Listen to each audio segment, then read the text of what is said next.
देखिए गाइस, ये है हमारा 12th क्लास का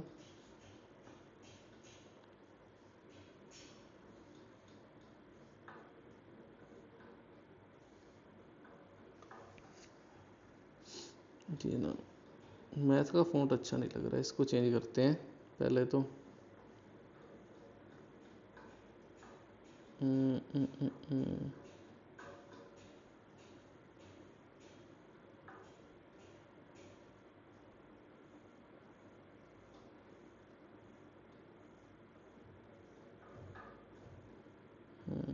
ये ठीक है।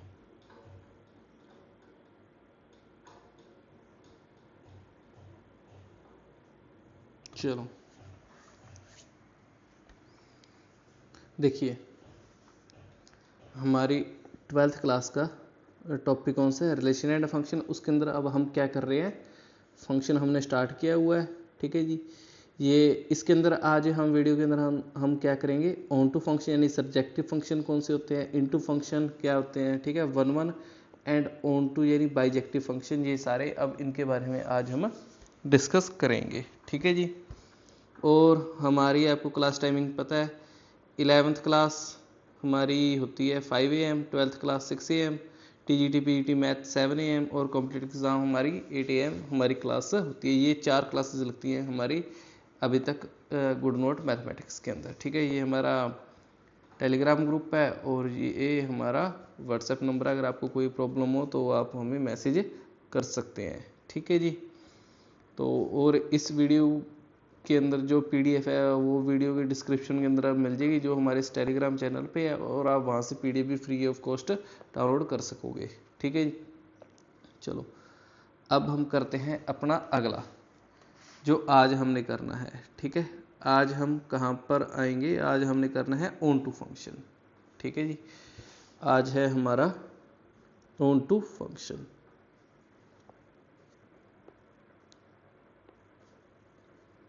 ये है थर्ड, इसको हम कहेंगे ऑन टू या फिर सर्जेक्टिव फंक्शन। बहुत ध्यान से समझना इन चीज़ों को, क्योंकि फंक्शंस बहुत ज़रूरी हैं, ठीक है। सर्जेक्टिव फंक्शन क्या होगा, कोई भी फंक्शन है, ठीक है, कोई भी हमारा फंक्शन है, कहाँ से, ए से बी तक जा रहा है, ठीक है।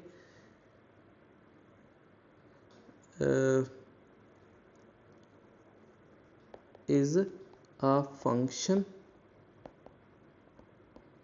सच दैट, वो इस तरह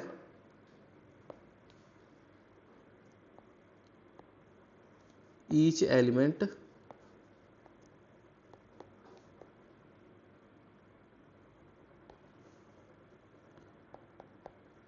इन बी, यानी बी के अंदर यानी कोडोमेन के अंदर, codomain each element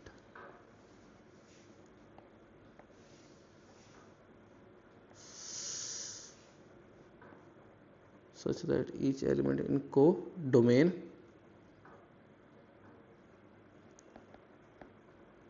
in codomain यानी each element in codomain is the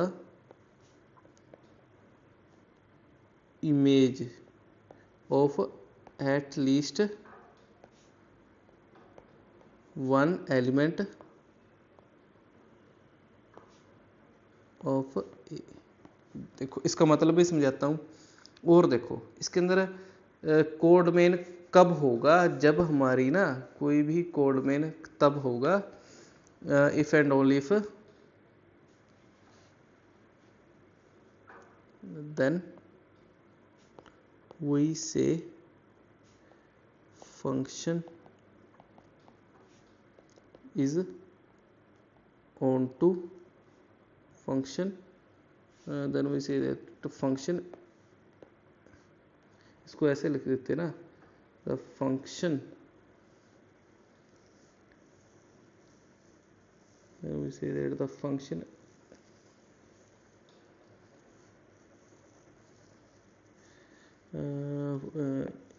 function is onto if and only if function of a equal to b. ठीक है जी, इसका क्या मतलब है? इसका मतलब है जब हमारी रेंज किसके बराबर आ जाए? कोडोमेन के। कोडोमेन रेंज किसके बराबर आ जाए? कोडोमेन के अंदर। कोडोमेन, इस बात को हमने याद रखना है। रेंज किसके बराबर आ जाए? कोडोमेन के अंदर। अब मैंने जो बातें लिखी है ना, मैं आपको इसको ग्राफिकली मीनिंग समझाता हूँ। ठीक है, ग्राफिकली मीनिंग इसका आप समझते हैं।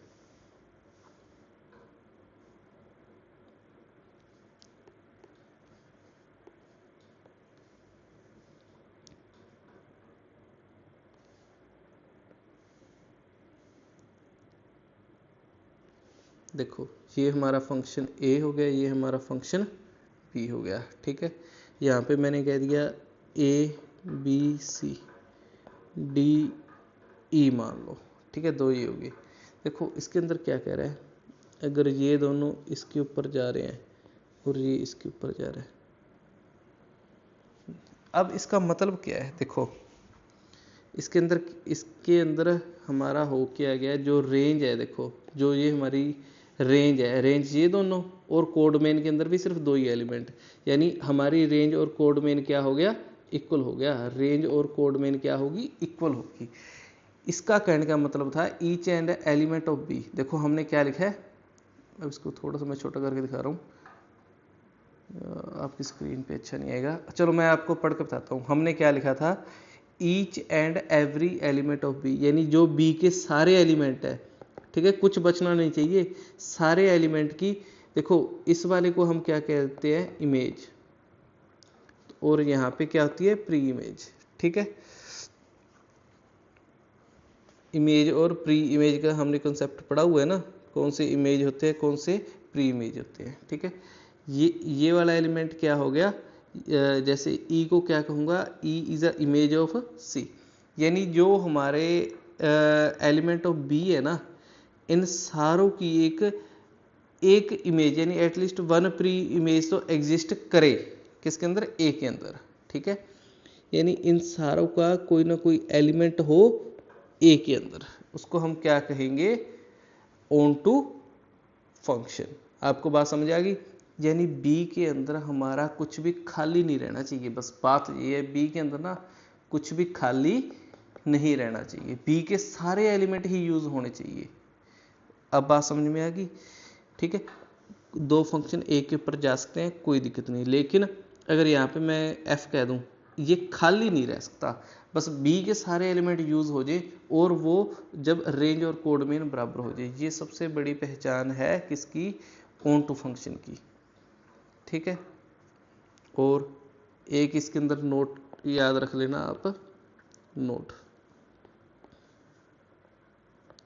नोट क्या याद रखना है? एवरी पॉलिनोमियल, ठीक, फंक्शन जिसके अंदर ए भी आ रहा है, यानी रियल टू रियल है, ऑफ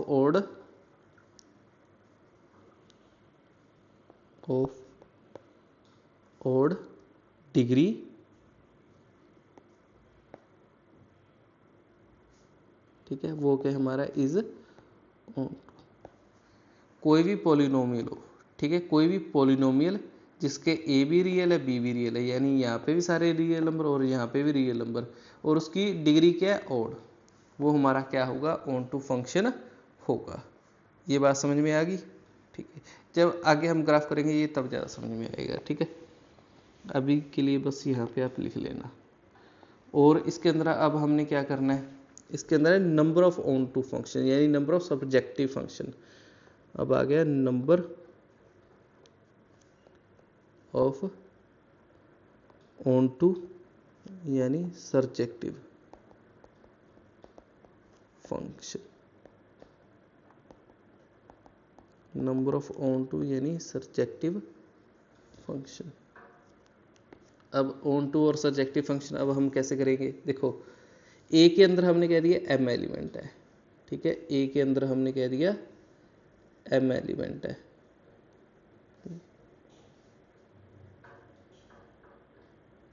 ये हमारा ए हो गया, ये हमारा बी हो गया।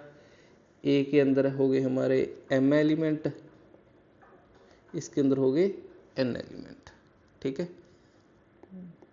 ये इसके अंदर हो गए हमारे m एलिमेंट, इसके अंदर हो गए हमारे n एलिमेंट। इतनी बात समझ में आ गई, ठीक है।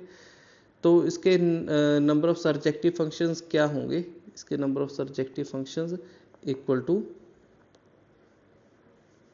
ये होगा n की पावर m, ठीक है, माइनस nc1 n-1 की power m plus nc2 n-2 की power m minus nc3 n-3 इसकी पावर m, अप टू ये सोन चलता रहेगा, ठीक है। तो इसको मैं थोड़ा सा और इधर लिख देता हूँ,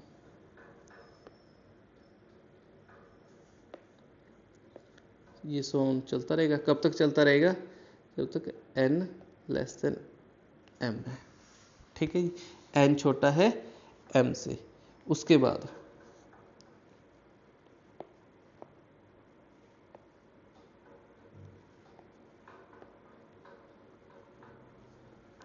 जब हमारा n फैक्टोरियल होगा, कब, जब n इक्वल टू m आ जाएगा, ठीक है जी। 0 होगा जब n ग्रेटर देन m होगा, ठीक है जी।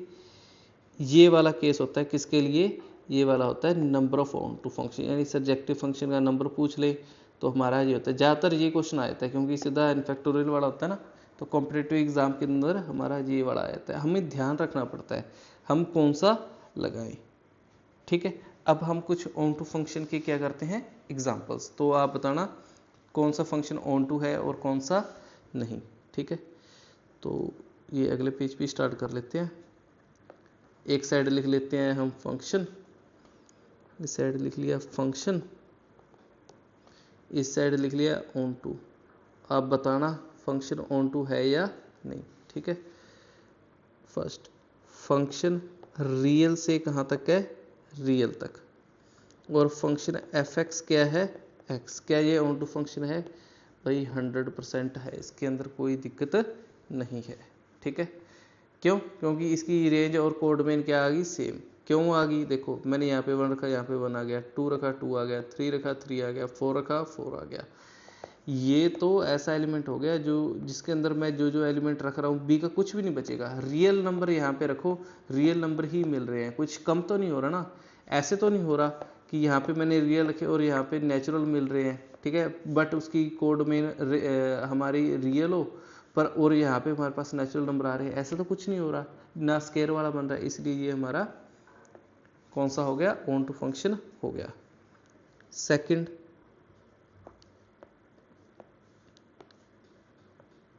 हमारा फंक्शन है रियल से रियल, ठीक है, और फंक्शन एफ ऑफ एक्स है क्या, हमारा एक्स स्क्वायर। क्या ये हमारा ऑन टू फंक्शन है, ये हमारा ऑन टू फंक्शन नहीं है। इसका रीज़न क्या है, ये ऑन टू फंक्शन क्यों नहीं है। देखो अगर मैं यहाँ पे आपको बना के दिखाऊं, ये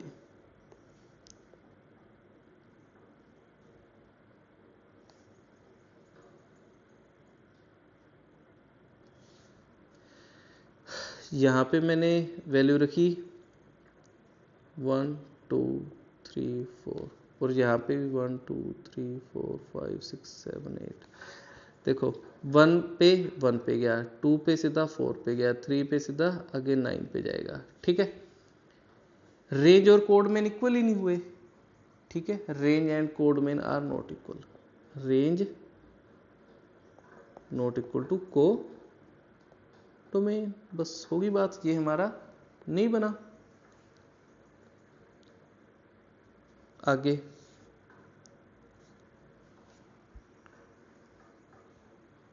हाँ एक बात और, ये रियल नंबर है, ठीक है, और ये एक्स स्क्वायर वाला है, इसको अगर मैं और डीपली लेके जाऊँ ना, इसको मैं अगर और डीपली लेके जाऊँ, थोड़ा सा आपको और बता देते हैं।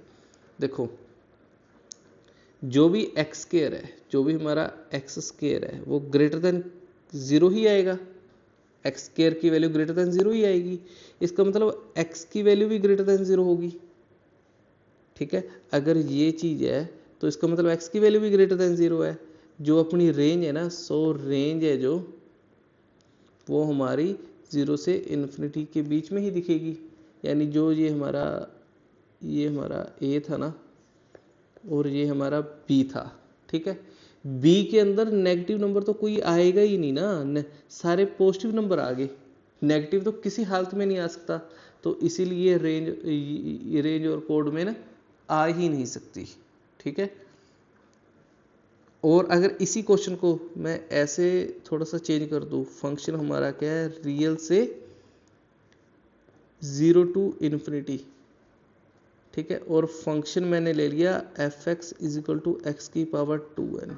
क्या ये हमारा ऑन टू फंक्शन है या नहीं है? भाई ये बन जाएगा, क्योंकि इसको दिक्कत ही सिर्फ ये थी कि इसके अंदर हमारे नेगेटिव नंबर नहीं आ रहे थे। नेगेटिव नंबर जैसे -1 -2 -3 ये वाले आ ही नहीं सकते थे किसी भी हालत से यहाँ पे, क्योंकि वो स्केयर है, उसको पॉजिटिव बना देता। बाकी सारे नंबर आ जाते, जैसे 2 भी है, 2 कैसे आया था, √2 का स्केयर कर देता तो 2 भी आया था। वो सारे नंबर आए थे, बस नेगेटिव नहीं आ सकते, इसलिए ये हमारा बन जाएगा। फोर्थ,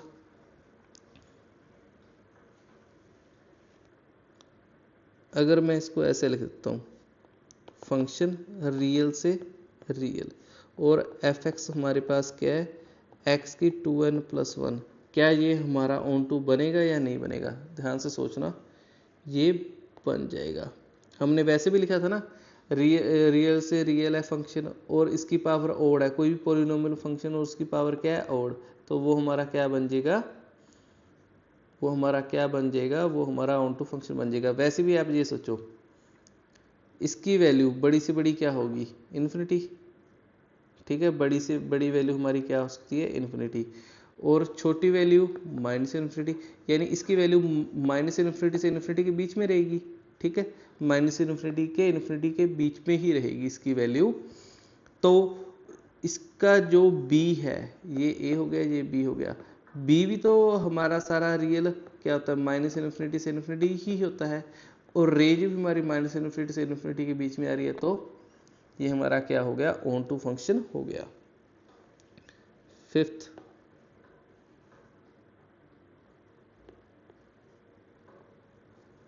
यहाँ पे मैंने क्या लिख दिया, फंक्शन है, ये हो गया हमारा रियल से रियल, और हमारा फंक्शन क्या है, sin x। क्या ये हमारा फंक्शन ऑन टू बनेगा? नहीं बनेगा। क्यों? क्योंकि हमें पता है ना, साइन की जो रेंज है, जो साइन की रेंज आएगी वो किसके बीच में होगी, -1 से 1 के बीच में। अगर ये क्वेश्चन ऐसे होता, फंक्शन रियल से रियल और फंक्शन हमारे पास क्या है, sin x, क्या ये हो जाता? हो जाता, ये चीज़ बन जाएगी, लेकिन वो नहीं बनेगी। आपको ये बात समझ में आ गई? अगला,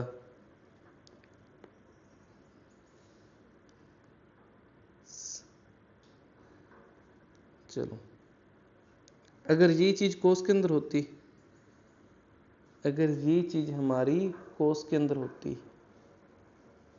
इसको चलो मैं थोड़ा सा और डिफिकल्ट लेके चलता हूँ। सेवंथ, रियल से रियल, हमारा फंक्शन क्या है अब, साइन,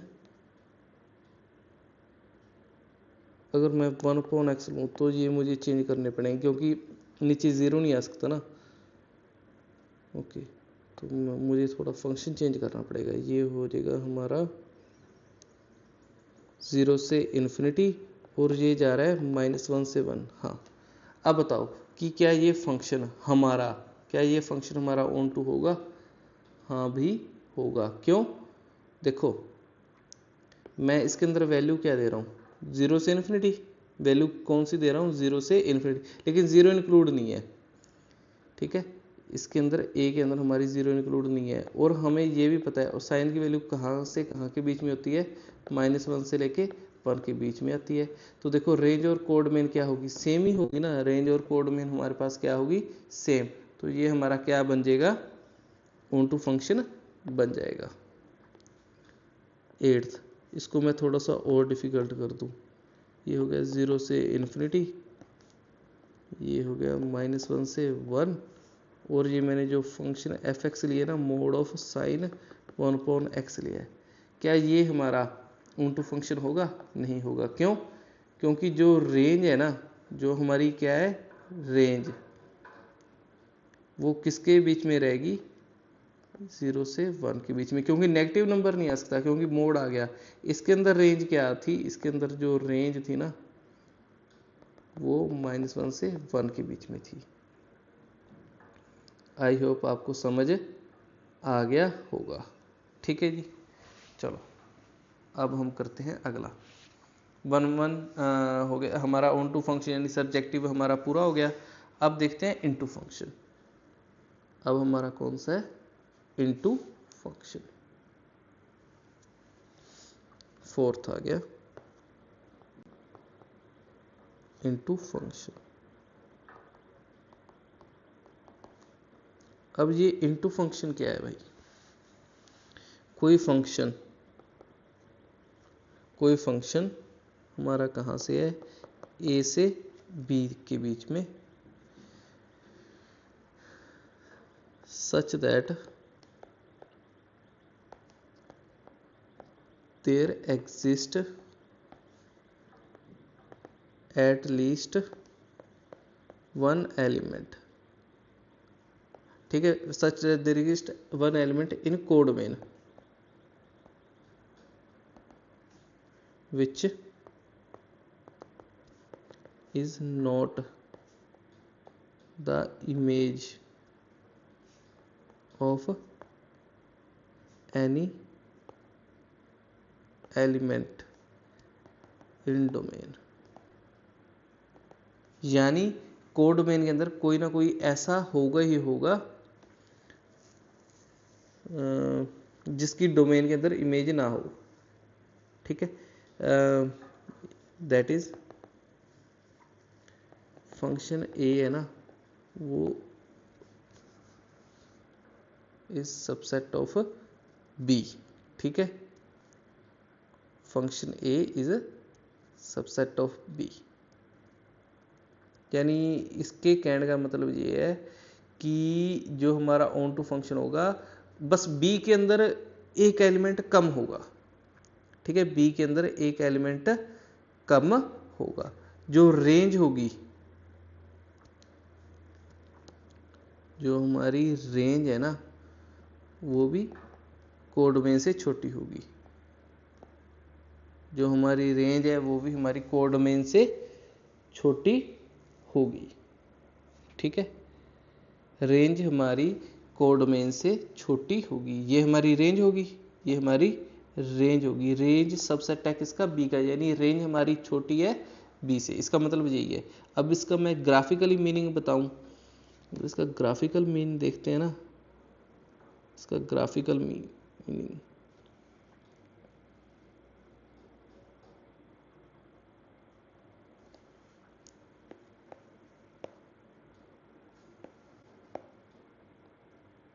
इसका ग्राफिकली मीनिंग दिखाएं।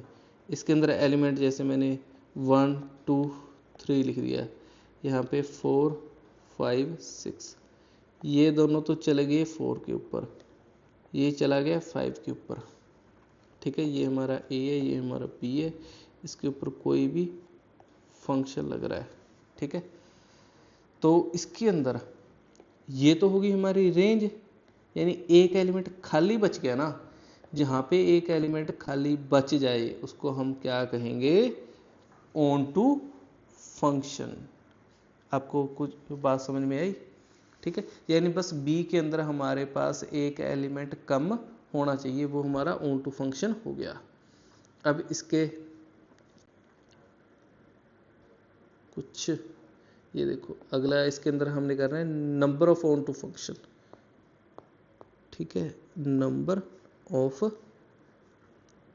इनटू फंक्शन, वो हमारा इनटू फंक्शन हो गया, sorry, number of into function. Number of into function के अंदर हमारा क्या आ जाएगा,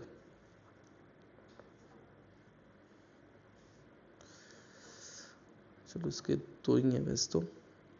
नंबर ऑफ इनटू फंक्शन देखो, NC1 n-1 की power m minus NC2 n-2 की power m plus NC3 n-3 की पावर m, ये चलता रहेगा जब तक n less than equal to m है। और n की पावर m, ये जब n ग्रेटर देन m है। देखो इक्वल तो हो ही नहीं सकते, इक्वल तो हो ही नहीं सकते। तो ये हमारे पास दो केस बनेंगे, किसके, number of onto function, यानी कोई हमें फंक्शन दे रखा है तो उसके कितने इनटू फंक्शन बन सकते हैं वो हम इससे फाइंड आउट कर सकते हैं। ठीक है जी, वो इतना इंपॉर्टेंट नहीं है जितना ये इंपॉर्टेंट है। इसका नाम है हमारा, फिफ्थ पार्ट पे आप इसके पहुंच गए। ये हो गया 1 and onto function, 1 and onto function, यानी इसको हम और भी क्या कहते हैं, बाइजेक्टिव।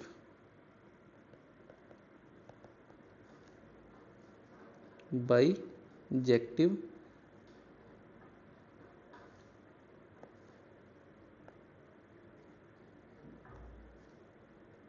ठीक है, 1 एंड ऑन टू, इसके बीच में लगा देते हैं इसको बाइजेक्टिव को।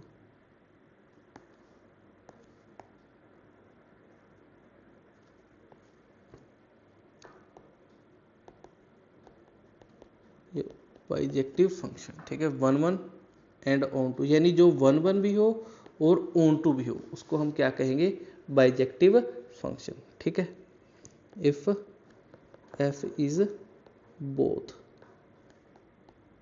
1 एंड ऑन टू, उसको हम कहेंगे बाइजेक्टिव। देखो जो 1 और ऑन टू दोनों को सेटिस्फाई करे, इसका मतलब क्या है,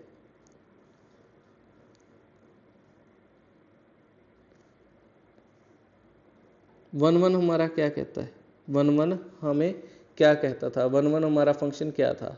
ठीक है, 1 हमने वो कहा था ना कि जिसके अंदर, ठीक है, हर एक x की डिफरेंट इमेज हो।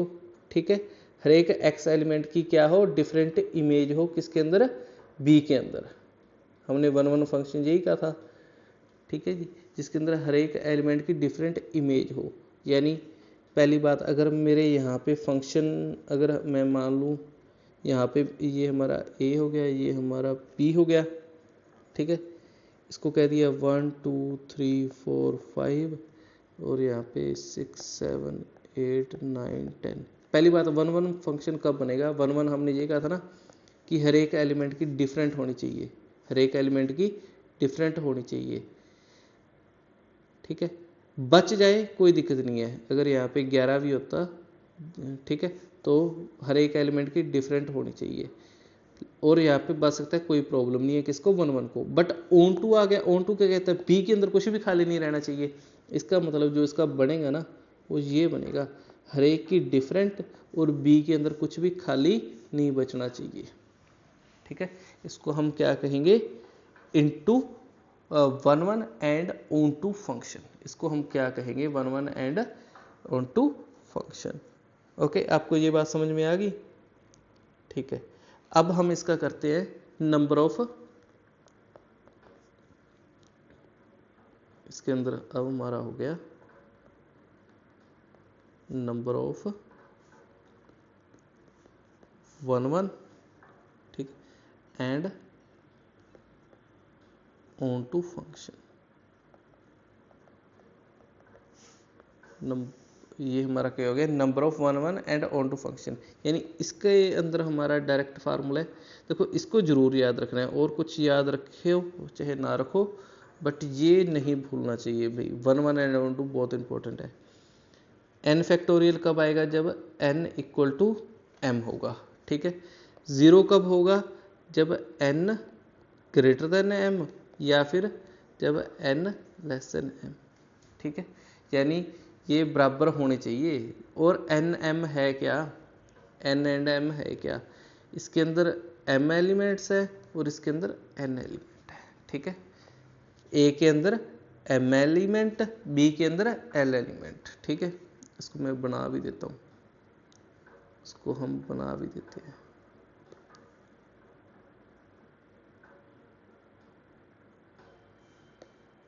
ये हमारा, इसको ए कह दिया,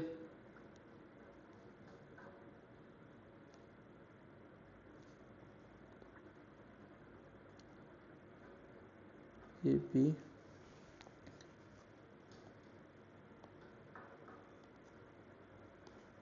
ये हो गया ए, ये हो गया बी, ठीक है। ये हो गया हमारे पास कोई फंक्शन एफ, इसके अंदर है हमारे पास m एलिमेंट, इसके अंदर हमारे पास है n एलिमेंट, ठीक है। उसको हम क्या कहेंगे, number of one one and onto function. हमें समझ में आ गए, ओके। अगला इसके हम करते हैं एग्जांपल। यहाँ पे मैं लिखता हूँ फंक्शन और यहाँ पे लिखता हूँ one one and onto. आपको बताना है कि ये फंक्शन वन वन या ऑन टू है या नहीं है, ठीक है। पहला केस, हमारे पास रियल से रियल है और फंक्शन क्या है, एक्स। देखो ये वन वन भी है, ऑन टू भी है। देखो हमें पहले तो आप वन वन चेक करो, फिर ऑन टू चेक करो। ये हो गया था फर्स्ट, ये अब सेकंड। फंक्शन रियल से 0 से इन्फिनिटी, ठीक है जी। और हमारे पास फंक्शन एफ एक्स है, एक्स स्क्वायर। क्या ये वन वन ऑन टू है? देखो ऑन टू को तो इसके अंदर कोई दिक्कत नहीं है, ऑन टू को तो कोई दिक्कत नहीं है, लेकिन ये वन वन नहीं है, ये वन वन नहीं है। इसका मतलब ये हमारा नहीं होगा। देखो वन वन क्यों नहीं है, क्योंकि हमें इसका ग्राफ पता था ना, 2 के ऊपर कट जाता है, ठीक है, 2 के ऊपर कट जाता है, तो वो हमारा वन वन फंक्शन नहीं बना। और देखिए थर्ड, यानी इसके अंदर आपको दोनों चीजें चेक कर लगा। अगला यहाँ पे हमारे फंक्शन हो गया 0 से, या आप कह लो रियल से -1 to 1, ठीक है। फंक्शन हमारे पास क्या हो गया, साइन एक्स। क्या ये वन वन ऑन टू है? देखो ऑन टू को तो कोई दिक्कत नहीं है, क्योंकि रेंज और कोड में सेम होगी, लेकिन ये वन वन नहीं है। ऑन टू तो हो जाएगा, लेकिन ये वन वन नहीं बनेगा। क्यों? क्योंकि इसका ग्राफ कैसा था, ऐसा था ना, 2 के ऊपर कट कर गया, यानी ये हमारा नहीं बना, ठीक है जी। और इसके अंदर अगर आप ये मान लो, एक एग्जांपल और कर लेते हैं। फोर्थ फंक्शन है हमारा, ये हो गया -π/2 से π/2 और रियल तक जा रहा है, ठीक है। और फंक्शन है हमारा tan x। क्या ये हो जाएगा? हाँ भाई, ये ऑन टू भी है और ये वन वन भी है, तो ये हमारा हो जाएगा one one and onto function, ये हमारा बन जाएगा, इसको कोई दिक्कत नहीं है, ठीक है जी। तो ये थे हमारे फंक्शंस, ठीक है, जिसके अंदर वन वन ऑन टू ये सब हमने पढ़ा था। और इसके बाद हमारी एक छोटी सी डेफिनेशन रहेगी, हम वो भी कर लेते हैं, ठीक है। इसको हम कहते हैं इक्वल, ये हो गया हमारा इक्वल फंक्शन। आप ये वर्ड ना सुनोगे, इक्वल फंक्शन क्या होता है, ठीक है, तो मैं आपको इसी के अंदर करवा देता हूँ। देखो इतनी इन्फॉर्मेशन आपको किसी यूट्यूब चैनल पे नहीं मिलेगी, ठीक है, तो प्लीज़ सब्सक्राइब आवर चैनल। हमारे पास क्या है, 2 फंक्शंस हैं, हमारे पास क्या है, 2 फंक्शन है, एक f and g are said to be equal. उनको हम इक्वल कहेंगे इफ एंड ओनली इफ, जब ये 3 कंडीशन सेटिस्फाई करेगा। पहला, domain of F is equal to domain of G, यानी पहली बात उनकी डोमेन सेम होनी चाहिए, दूसरा codomain of F is equal to codomain of G, ठीक है, उनकी कोडोमेन बराबर होनी चाहिए। तीसरा F of x is equal to G of x for every x belonging to their common domain and then we write f equal to g। देखो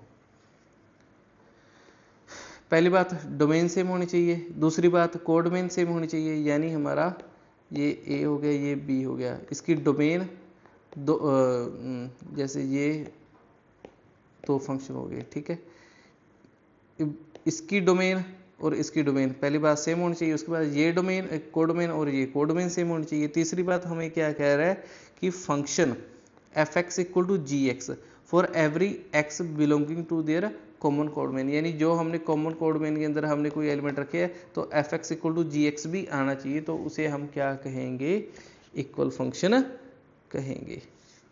ठीक है गाइज, तो ये था आज का वीडियो, थैंक्स फॉर वॉचिंग।